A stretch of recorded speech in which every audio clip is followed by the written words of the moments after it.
আপনারা দেখতে পাচ্ছেন ছোট একটি কৃষক কীভাবে তাই শশা ভেয়ে শশার লালন পালন করছে এবং শশা গাছের আগা তুলে দিচ্ছে।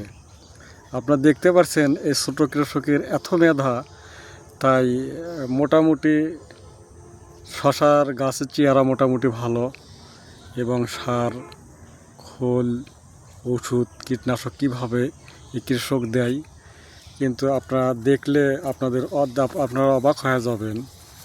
ইনশাআল্লাহ শশা গাছের যেমন চেহারা তেমনই শশার মালিকের চেহারা মোটামুটি ইনশাআল্লাহ ভালো। আপনারা দেখতে পাচ্ছেন শশা কেবল ধরালেছে, আর এক সপ্তাহ পর হয়তো বা হারভেস্ট করা যাবে। দেখেন দেখেন আপনারা দেখতে পাচ্ছেন শশা এত সুন্দর শশা হয়েছে।